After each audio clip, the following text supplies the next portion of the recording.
Hello साथीहरू सबलाई हृदयदेखि नै माया छ है। अनि आजको हाम्रो एकदम फास्ट प्लान के भयो भनेपछि हिजो हाम्रो गागको बिदा भएको कारणले आज हामी सब साथीहरू मिलेर यसो जहाँसम्म गइन्छ जाम भन्ने उयोमा गयौँ है। हाम्रो त्यस्तो प्लान त केही छैन, आज कहाँ जाने के गर्ने र कसो गर्ने भन्ने प्लान चाहिँ केही नभएको कारणले हामी 21 होस्टेलबाट निस्किएर हामी बाहिर लाग्यौँ। यसो बाहिरतिर जाँदै गर्दा जापानिजहरूको घर हेर्नुहोस् है, हाम्रो नेपालका जस्तो हुँदैन, पलाइले बनाएको हुन्छ घरहरूको। अनि चाहिँ यो हाम्रो यतातिर हल्लासल्ला गर्न पाइँदैन, फोहोर सोहोर पनि केही गर्न पाइँदैन, नेपालका जस्तो छैन, रुल्स एन्ड रुल्समा हिँड्नुपर्छ। अनि अहिले हामी चाहिँ यसो बाटोमा जाँदै गर्दा अनि गर्मी भने अत्याधिक बढेको कारणले हामी चाहिँ आधी साथीहरू गइसक्यौँ अगाडि, आधी साथीहरू पछाडि छन्। यसो यो जापानहरूको यो पनि होस्टेलै हो भनौँ, त्यो पनि होस्टेलै हो। अनि हामीहरू एउटा साथी मसँग छ। अनि जाँदै गर्दा बाटोमा गर्मी भने यति बढिरहेको छ र फुल हेर्नुहोला सब।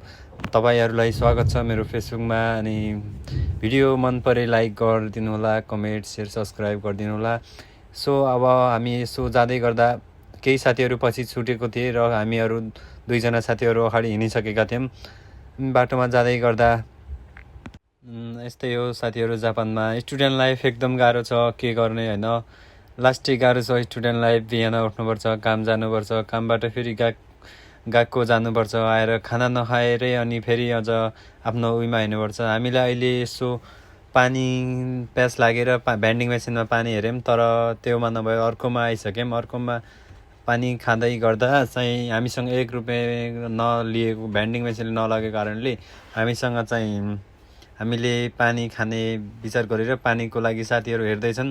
हेरिसक्दाखेरि हामीले पानी खाने मिजु निकालिसकेपछि पानी खाइसक्यौँ। अहिले यसो साथीहरू पनि को खाने भनेर हामी गएर पानी झरिसक्यो, तल भेन्डिङ मेसिनले दिइसक्यो। गर्मी भएको कारणले साथीहरू पानी खाँदै हिँड्दै गरेका छन्।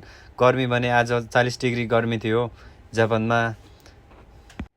यो भने टोकियो ओगिबो स्टेसनको बस पार्क हो। यहाँ चाहिँ हरेक मानिसहरू लाइन बाई लाइन बसेर बसमा चढ्ने गर्छन्। अहिले चाहिँ हामीहरू स्टेसन पुगिसक्यौँ। स्टेसनमा जाँदै गर्दा हामी साथीहरू हिँड्दै गर्दा साथीहरू स्टेसनमा आधी साथीहरू आएको छैनन्, तर आधी हामी गइसक्यौँ स्टेसनमा। अहिले हामी चाहिँ जाँदै गर्दा यहाँको जापानिजहरू धेरै छन्।